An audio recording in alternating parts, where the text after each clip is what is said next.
మీరు రైల్వేస్ మీరు చేయము, మీకు సర్జరీ మేము చేయము, మీరు వెళ్ళిపోండి అనేసి అది అన్నారు.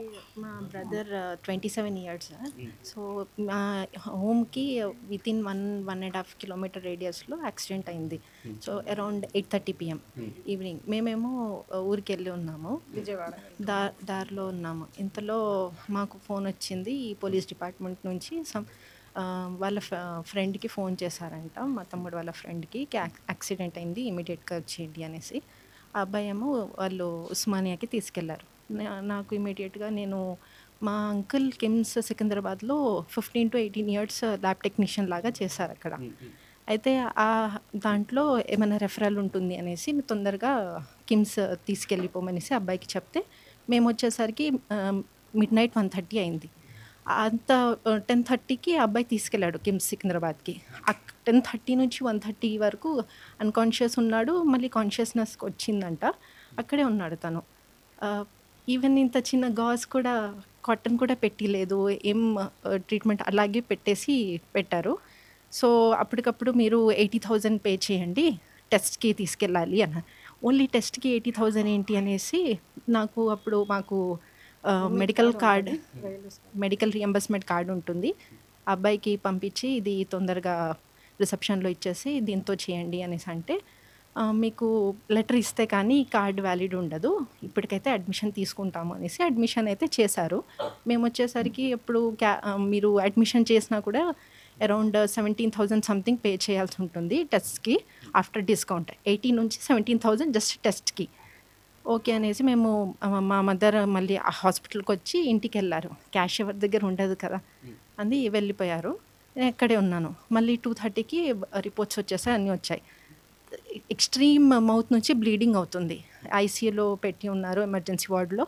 తర్వాత తనకి కాన్షియస్నెస్ వచ్చింది, మొత్తం బ్లడ్ యూజ్ అవుతుంది, చాలా సివియర్గా బ్లడ్ వామిట్ చేస్తున్నాడు. ఒక 2-3 టబ్స్ వరకు చిన్న మెడికల్ టబ్స్ ఉంటాయి కదా, దాంట్లో 2-3 టబ్స్ బ్లడ్ వామిట్ చేస్తున్నారు.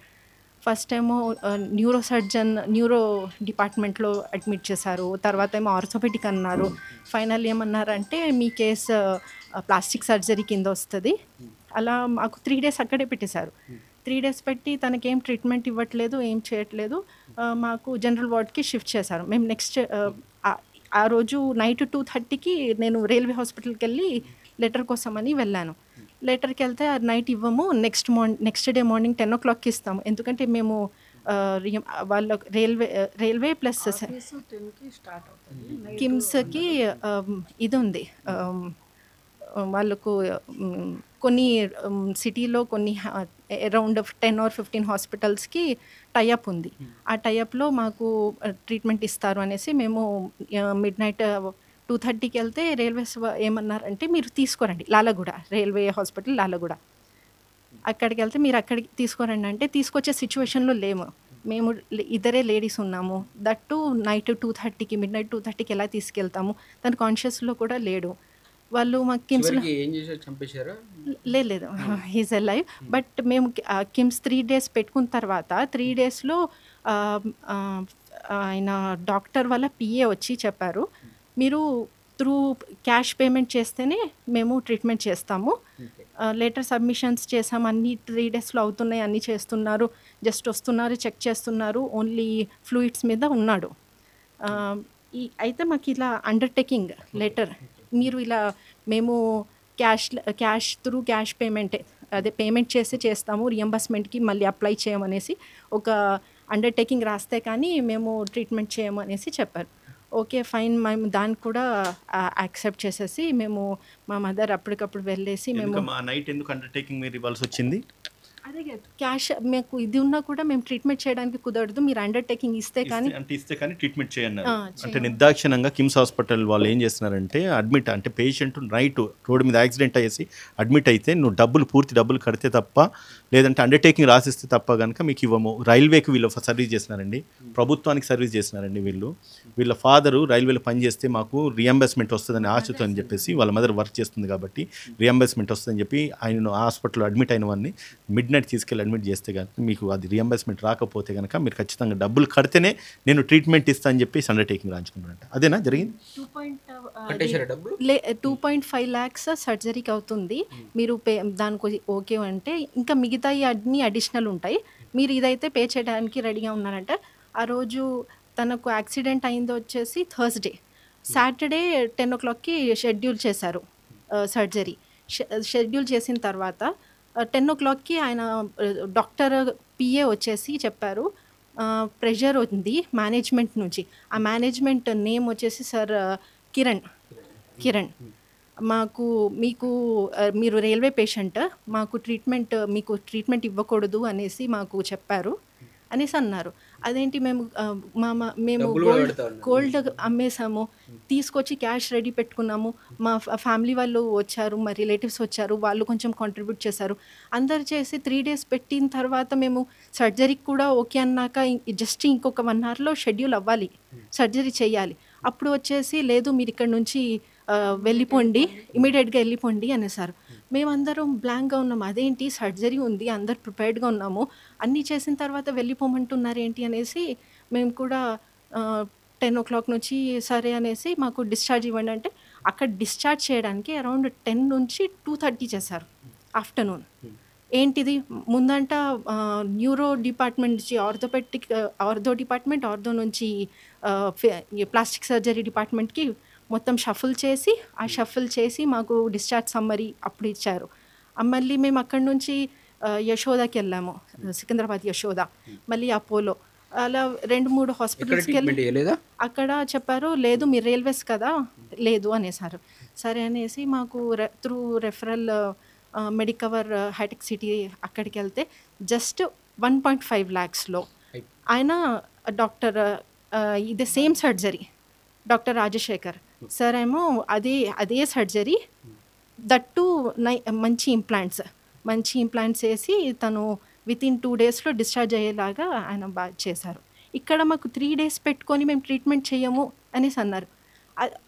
ఆ రీజనింగ్ ఇప్పటి వరకు తెలీదు. అక్కడ తర్వాత మేము 18,000 పే చేశాను అని చెప్పాను కదా, జస్ట్ టెస్ట్స్కి 80,000 చెప్పారు. 17,500 సంథింగ్ బిల్ వచ్చింది. ఆ బిల్ మేము పే చేసాం. మేము రియంబర్స్మెంట్ ఇది కూడా అట్లీస్ట్ అప్లై చేసుకుంటాము అనేసి అంటే మీ వాంటెడ్లీ ఏం చేస్తారంటే అవుట్ పేషెంట్ దాని మీద రిసీట్స్ ఇస్తారు. అక్కడ అడ్మిట్ అయితే ఇన్ పేషెంట్ అవుతారు, కానీ అవుట్ పేషెంట్ ఎలా అవుతారు? అవుట్ పేషెంట్ బిల్స్ ఇస్తారు. అక్కడ మా రియంబర్స్మెంట్ కోసం సిగ్నేచర్స్ అండ్ స్టాంప్స్ కావాలి. వెళ్ళండి అంటే ఆ ఫ్లోర్ వెళ్ళండి, ఈ ఫ్లోర్ వెళ్ళండి, అక్కడ వెళ్ళండి, ఇక్కడ వెళ్ళండి, మొత్తం తిప్పుతూ మాది కాదు, మా బ్రాంచ్ కాదు, మాకు ఏదో ఒక రీజనింగ్తో చెప్పారు. సర్జరీ అయిన షెడ్యూల్ రోజు అక్కడ డాక్టర్ ఏం చెప్పారంటే మా హెడ్ వచ్చేసి కిరణ్, ఆయన ఇన్ కేస్ ఆయన ఓకే అంటే మేము సర్జరీ చేస్తామనేసి అన్నారు. ఆయన కోసము 2:30 నుంచి 4:30 we are just shuffling around the floors, పైన కింద పైకి కిందికి అలాగే తిరుగుతున్నాం. ఆయన బయట లేడీ ఉన్నారు, సెక్యూరిటీ పిఏ ఉన్నారు, ఎవరో తెలీదు. చెప్పాము మా సార్ని కలవాలి అంటే ఆయన ఫోన్ కాన్వర్జేషన్లో నేను లేనని చెప్పేయండి, ఓవర్ వినిపిస్తుంది కదా ఆయన లేనని చెప్పేయండి అనేసి అంటున్నారు. రిసెప్షన్లో అడిగితే మీరు ఆయన సార్ ఎక్కడ ఉంటారు, ఏ ఫ్లోర్లో ఉంటారంటే మాకు తెలియదు. అంటే రిసెప్షన్లో వర్క్ చేసే వాళ్ళకి ఆయన ఏ ఫ్లోర్లో ఉంటారు మీ మేనేజ్మెంట్ మీకు తెలీదా, ఏ రూమ్లో ఉంటారు తెలీదా? తర్వాతకి మాకు తెలిసింది ఆయన 14th floorలో ఉంటారు అనేసి. అసలు వెళ్ళనివ్వట్లేదు, కలవనివ్వట్లేదు. అట్లీస్ట్ మేము రిక్వెస్ట్ చేసుకుంటాము, మేము పే చేస్తాం. తర్వాత ఏం చెప్పారంటే మీరు వెళ్ళేసి తర్వాత రియంబర్స్మెంట్ చేసి మాకు ఇవ్వలేదు అనేసి మీరు కేసు పెడతారు, అందుకోసం అనేసి మాకు చేయొద్దు అనేసి డాక్టర్ చెప్పారు అన్నారు. తర్వాత మేము రియంబర్స్ పెట్టుకున్న తర్వాత అక్కడ రైల్వేస్ ఎండి చెప్తా చూడండి 30 cases అయిపోయినాయి, ఇంకొక కేసు వచ్చింది. మా రైల్వే డాక్టర్ ఎండి కూడా అతను అలాగే రైల్వే ఎండి తీసుకెళ్ళి సార్ ఇలా కిమ్స్ వాళ్ళు ఇలా చేశారు, అబ్బాయికి నేను ప్రైవేట్గా బయటకు తీసుకెళ్ళాను రియంబర్స్మెంట్ ఇవి అనేసి అంటే ఇది ఎమర్జెన్సీ కేసు కాదు కదా, delivery case emergency. Road accident అయితే ఎమర్జెన్సీ కాకుండా ఎందుకుంటదమ్మా? రోడ్ యాక్సిడెంట్ రైల్వే ఎండి కూడా అదే మాట అంటున్నాడు. ఎవరమ్మా ఎండి? రైల్వే ఎండి ఎవరు? పేరు అయితే తెలియదు. ఎక్కడ, ఏ బ్రాంచ్? సికింద్రాబాద్ లాలాగూడ సికింద్రాబాద్ లాలాగూడ రైల్వే ఎండి ఎవరైతే ఉన్నారో మీకు అల్టిమేట్ వార్నింగ్ ఒకటి, ఉద్యోగాలు మీరు చేస్తున్నారు, ప్రభుత్వం కింద పనిచేస్తున్నారు అంటే ప్రభుత్వం జీతం ఇస్తున్నారు కాబట్టి వాళ్ళ కింద మీరు పనిచేస్తున్నారు. ఇటువంటి వాళ్ళని హరాస్ చేస్తే ఉద్యోగాలు పోతాయి. కాబట్టి ఇటువంటిది ఏదైనా ఉంటే కనుక ఇమీడియట్గా వాళ్ళ మీద వాళ్ళకి కావాల్సిన రియంబర్స్మెంట్ ఏర్పాటు చేయండి. లేదంటే కనుక మీ మీద ministry of railway compulsory complete ఇవ్వడం జరుగుతుంది. మాకు రియంబర్స్మెంట్ వచ్చింది సార్. మాకు ఆల్మోస్ట్ 2.5 lakhs ఎక్స్పెండిచర్ వచ్చింది. మాకు ఇచ్చిన ఎక్స్పెండిచర్ 18,574. 2.5 almost 2.5 lakhs expenditure. మేము గోల్డ్ అమ్మేసుకొని కట్టుకున్నారు. ఈ మెడికవర్ హాస్పిటల్లో 2.5 lakhs కట్టుకున్నారు. ప్రభుత్వం నుంచి గవర్నమెంట్ ఆమె జీతం పని చేస్తూ రైలుకి పని చేస్తే ఆమెకి ఇచ్చిన రియంబర్స్మెంట్ కేవలం 18,000 రూపాయలు మాత్రమే. అంటే 18,000 రూపాయలు వాళ్ళు సర్టిఫై చేస్తూ గవర్నమెంట్ అధికారి ఏమో రియంబర్స్మెంట్ ఇస్తారు, హాస్పిటల్స్ ఏమో 2-2.5 లక్షల రూపాయలు బిల్ వేస్తున్నారంటే హాస్పిటల్స్ పరిస్థితి ఈరోజు కార్పొరేట్ హాస్పిటల్ పరిస్థితి ఎట్లా ఉన్నది? నువ్వు డబ్బులు ఇవ్వమంటే కిమ్స్ హాస్పిటల్ బేగంపేట బ్రాంచ్ వాడు ట్రీట్మెంట్ కూడా చేయకుండా ఆ నిర్దాక్షిణంగా ఇద్దరు ఆడవాళ్ళను రైల్వే 30 కేసెస్ ఉన్నాయి. డిపార్ట్మెంట్కి చెప్పే ప్రయత్నం చేయలేదు. అదే సార్, అన్ని డిపార్ట్మెంట్ వాళ్ళు మేమంతా ఇవ్వగలుగుతాం వాళ్ళు మళ్ళీ రైల్వే టారిఫ్ ఇంతే ఉంటుంది అనేసి అన్నారు. ఎంత అంత అబ్నార్మల్ ఉంటుంది? 2 లక్షల నుంచి 18,000కు అంత అబ్నార్మల్ ఉంటుందా సార్? మీరే చెప్పాలి దీని మీద ఒకసారి మీ ఒపీనియన్ ఏంటి సార్? అంటే రైల్వే వాళ్ళు ఇచ్చిన బెనిఫిట్ ఏమో 18,000 అంట, కార్పొరేట్ హాస్పిటల్లో వాళ్ళకైన బిల్లు 2,20,000. ఎట్లా ఉంటుంది సార్ అది? మినిమం 80%, 60 to 80% ఉంటుంది. 60 to 80% ఇవ్వాలి. ఏసీ రిపోర్ట్ ఇస్తారు వాళ్ళకి ఏ రకంగా మనం హెల్ప్ చేయగలుగుతాం సార్ అంటే ఈ సిచ్యువేషన్లో? సో అంటే మళ్ళీ అప్రోచ్ కావడం, మనం డైరెక్ట్గా అప్రోచ్ అయ్యి ఫైట్ చేయడం. డైరెక్టర్ అంటే రైల్వే డైరెక్టర్ని అడగొచ్చా? ఏమ్మా 80% ఇస్తారు, ఇవ్వాలి. మీకు చెప్పాల్సిన అవసరం లేదు అనేసి అంటున్నారు.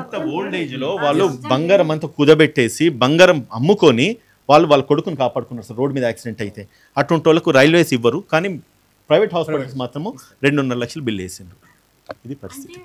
అది హాస్పిటల్, ఈవెన్ కిమ్స్ హాస్పిటల్ ఇంకా కొన్ని హాస్పిటల్స్కి రైల్వేస్కి టైఅప్ ఉన్నా కూడా వాళ్ళు లెటర్స్ సబ్మిషన్ చేశాము, అన్నీ చేసిన తర్వాత కూడా లాస్ట్ మూమెంట్లో మీరు క్యాష్ పేమెంట్ చేయండి అని అండర్టేకింగ్ రాయించుకున్నా. మేము రాయలేదు. అది దానికి కూడా మేము క్యాష్ కూడా పే చేస్తాం. జస్ట్ 1 hour అండి. 10 o'clockకి సర్జరీ షెడ్యూల్ చేశారు, 8 o'clockకి రెడీ చేసేసారు. మొత్తం అంతా అనెస్థీషియా ఇవ్వాలి, అన్నీ చేయాలి కాబట్టి ప్రీ ఆపరేషన్ ప్రిపరేషన్స్ ఉంటే అన్నీ చేశారు. 9 o'clock వచ్చి చెప్పారు, లేదు మాకు మా మేనేజ్మెంట్ చెప్పారు మీకు రైల్వే పేషెంట్కి సర్జరీస్ చేయొద్దు, ట్రీట్మెంట్ చేయొద్దు, మీరు ఇమీడియట్గా వెళ్ళిపోండి ఇక్కడ నుంచి అనేసి అన్నారు. ఇమీడియట్గా వెళ్ళండి సరే. అక్కడ నుంచి డిశ్చార్జ్ మాకు ఈవినింగ్ మళ్ళీ అక్కడ నుంచి 4:30కి వచ్చింది. 4:30కి నెక్స్ట్ డే ఏమో సండే, ఆ రోజు సాటర్డే. సండే ఏ డాక్టర్ అవైలబుల్ లేరు. మా ట్రయల్స్ అన్నీ మేము చేస్తున్నాము. ఒక్కొక్క హాస్పిటల్కి వెళ్ళేసి మా సో ఉంది అంటే లేదు అనేసి అంటున్నారు. ఎందుకు అంటే మీరు ప్లాస్టిక్ సర్జరీ డిపార్ట్మెంట్ అంటే ఏ సర్జన్ ఎప్పుడు ఎక్కడ ట్రీట్మెంట్ చేయాలన్నది కిమ్స్ హాస్పిటల్ బిల్సే కదా ఇవన్నీ కూడా. ఒకసారి తీసుకోండి.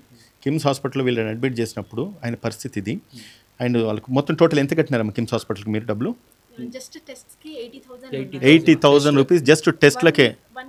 17,000 సంథింగ్ మాతో పేమెంట్ చేయించి ఆఫ్టర్ డిస్కౌంట్. ఓకే, ఎందుకంటే మాకు మెడికల్ కార్డు ఉంది కాబట్టి. ఓకే, మీరు ఎంత కట్టాల్సి వచ్చింది మొత్తం? 18,000 పే చేశాము. 18 ఓకే 18,000 ఓకే పే చేసి మాకు సర్జరీకి 2.5 lakhs అవుతుంది అన్నారు. ఓకే, 2.5 అంటే మేము దానికి కూడా ప్రిపేర్ అయిపోయి ఉన్నాము. అది అయిపోయిన తర్వాత లేదు అనగానే మేము 2-3 డిఫరెంట్ హాస్పిటల్స్ ట్రై చేసిన తర్వాత మెడికవర్ హైటెక్ సిటీలో 1.5 lakhs లో మొత్తం 1.5 lakhs అండ్ 2.5 lakhs. ఎందుకు అంత డిఫరెన్స్ వేరియేషన్ వస్తుంది సార్? ఇక్కడ టెక్నికల్లీ వాళ్ళు ఎందుకు రిఫ్యూజ్ చేసి ఉంటారంటే రైల్వేస్ తో టైఅప్ ఉంటుంది కిమ్స్ హాస్పిటల్ ఉన్నప్పుడు. ఎప్పుడైతే టైఅప్ ఉంటుందో ఆ రేట్స్ డిఫరెంట్గా ఉంటాయి. ఇప్పుడు మీతో నేను టైఅప్ చేసుకున్నప్పుడు మార్కెట్లో నేను ఎంత వసూలు చేస్తాను అనవసరం. మీరు మీతో నెగోషియేషన్ చేసినప్పుడు నేను 1 lakh ఇస్తాను ఈ పర్టికులర్ ఆపరేషన్కి, పర్టికులర్ సర్జరీకి, పర్టికులర్ ప్రొసీజర్కి అని అట్లా పెద్ద లిస్ట్ ఉంటుంది. అయితే వాళ్ళు ఎందుకు రిఫ్యూజ్ చేసి ఉంటారంటే ఇప్పుడు వాళ్ళు రైల్వే తరఫున వచ్చారు కాబట్టి వాళ్ళకు వచ్చేది 1,00,000 రూపాయలే, తక్కువ అమౌంట్ వస్తుంది కాబట్టి వాళ్ళ అమౌంట్ 2.5 లక్షలు వాళ్ళు టార్గెట్ పెట్టుకుంటారు. ఒకవేళ ఆపరేషన్ చేస్తే ₹1,00,000 తీసుకోవాల్సింది 2.5 తీసుకున్నారని డిస్ప్యూట్ రైజ్ అవుతుంది మళ్ళీ. అర్థమైంది కదా, చేస్తే ఆ ప్రాబ్లం, చేయకపోతే ఈ ప్రాబ్లం. అందువల్ల ఏం చేశారు, అది ఏమన్నా కానీ పేషెంట్ నథింగ్, వాళ్ళకి ఓన్లీ మనీ, వాళ్ళ బిజినెస్ లో రావాల్సినటువంటి బిజినెస్ అమౌంట్ వస్తుందా లేదా, that is the primary concern. So ఎందుకు తయారైనాయి అంటారు ఈ హాస్పిటల్స్? ఎందుకు తయారైనాయి అంటే దీని మీద ఎలాంటి రెగ్యులేషన్ లేదు. ఏది ఇప్పుడు గవర్నమెంట్ ఉంది, ఉదాహరణకు ట్రాయ్ అని ఒకటి ఉంది, టెలికాం రెగ్యులేటరీ అథారిటీ. మీకు ఏదైనా టెలికాం సమస్య వస్తే టెలికాం రెగ్యులేటరీకి మీరు అప్లై చేసుకోవచ్చు, కంప్లైంట్ చేయొచ్చు. IRDA అని ఉంది, IRDA అంటే ఇన్సూరెన్స్ కంపెనీలు ఏమైనా తప్పు చేస్తే IRDA కంప్లైంట్ చేసుకోవచ్చు. RBI ఉంది, RBI వీళ్ళంతా కంట్రోలర్స్. అలా ఈ హెల్త్ మీద జరిగే దోపిడీకి కంట్రోలింగ్ వ్యవస్థ ఎక్కడుంది, ఎవరి దగ్గరికి వెళ్ళాలి పేషెంట్? ఇప్పుడు హాస్పిటల్లో ఇందాక అన్నట్టుగా ఒక బోర్డు పెడతారు, మీరు డాక్టర్ మీద దాడి చేస్తే మీ ఫలానా సెక్షన్ ప్రకారంగా మీకు ఇంప్రిజన్మెంట్, జైలు, ఆ శిక్ష ఈ శిక్ష అని. ఓకే, గుడ్, అది తప్పే కాబట్టి రాశారు. మరి పేషెంట్కి ఇబ్బంది అయినప్పుడు ఎవరికి కంప్లైంట్ చేసుకోవాలి? ఇక్కడ బోర్డు ఉందా? ఎందుకు బోర్డు లేదు అని అంటే అక్కడ కంట్రోలింగ్ రెగ్యులేటరీ అథారిటీ లేదు. అందువల్ల మనం ఏం చేయాలంటే ఈ ఉద్యమం ఎక్కడికి తీసుకెళ్లాలంటే, మీ మీడియా ద్వారా నేను చెప్తున్న జనరల్ పబ్లిక్కి, హాస్పిటల్లో, కార్పొరేట్ హాస్పిటల్లో ఎక్కడైనా సమస్య వచ్చినప్పుడు మన ఆవేదనను ఎవరితో పంచుకోవాలి అనేటటువంటి ఆ రెగ్యులేటరీ వ్యవస్థను ప్రభుత్వం ఏర్పాటు చేయాలి. కాబట్టి ఇక్కడ ప్రభుత్వమే మనకు main culprit. It is not that corporate. ఇప్పుడు ఎవరికైనా ఫ్రీ వదిలేస్తే వాడు దోపిడీ చేస్తాడు. ఇప్పుడు నేను దోపిడీ చేయడానికి పోతున్నాను, ఎవరేమనలేదు అనుకోండి, నేను చేస్తా కదా, నేను హాయిగా జీవించడానికి బోలెడు పక్కోడిని కొట్టి తింటాను. కాబట్టి ఇక్కడ వాళ్ళు కొట్టి తింటున్నారు ఓపెన్గా, మరి ప్రభుత్వం ఏం చేస్తుంది అనేది ఇక్కడ మ్యాటర్. కాబట్టి నేను ప్రభుత్వానికి విన్నపం ఏంటంటే, హెల్త్ రెగ్యులేటరీ కమిషన్ ఒకటి ఖచ్చితంగా ఏర్పాటు చేయాలి. చేసినప్పుడు ప్రతి వినియోగదారుడు, అంటే కన్జ్యూమర్ లేదా పేషెంట్ ఎవరైతే కార్పొరేట్ హాస్పిటల్లో సేవలు పొందుతున్నారో వాళ్ళు ఆ రెగ్యులేటరీ కమిషన్ అప్రోచ్ అయ్యేటటువంటి మెకానిజం రూపొందించాలి ప్రభుత్వం.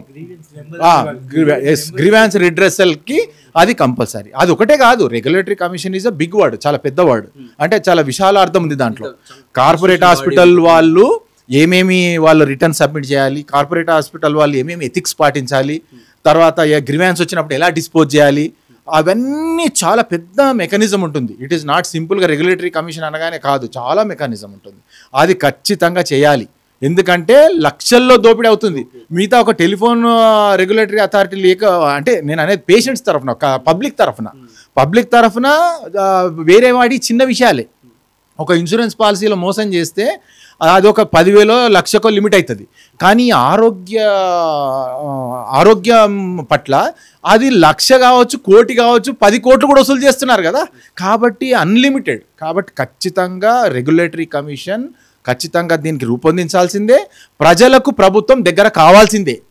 అప్పుడు మాత్రమే ఈ మాఫియాని అడ్డుకోవచ్చు. కాబట్టి ప్రభుత్వానికి నా విన్నపం ఏంటంటే, ఖచ్చితంగా ప్రభుత్వం మూవ్ కావాలంటే ఒకటి, నేను మళ్ళీ పబ్లిక్ అందరికీ, మీడియాకి ఇంకోసారి విన్నపం చేస్తున్నా, పబ్లిక్ గవర్నమెంట్ అంత తొందరగా బెండ్ అవ్వదు. ఎందుకంటే చాలా స్ట్రాంగ్ లాబీయింగ్ ఉంటుంది. ఇది ప్రజా ఉద్యమం ద్వారా ముందుకెళ్తే మాత్రమే జరుగుతుంది. కాబట్టి అందులో భాగంగా ఖచ్చితంగా వారి నాయకత్వంలో, ఉదయకాంత్ గారి నాయకత్వంలో నెక్స్ట్ మా ప్లాన్స్ ఉన్నాయి. We are going to have some seminars, we are going to have some dharna programmes లాంటివి కానీ, లేదంటే ఒక మొత్తం మీద ప్రభుత్వం దృష్టికి ఈ యొక్క సమస్యను తీసుకెళ్ళి వాళ్ళు ఈ రెగ్యులేటరీ కమిషన్ ఏర్పాటు చేసే వరకు ఈ ఉద్యమం నిద్రపోదు. Thank you.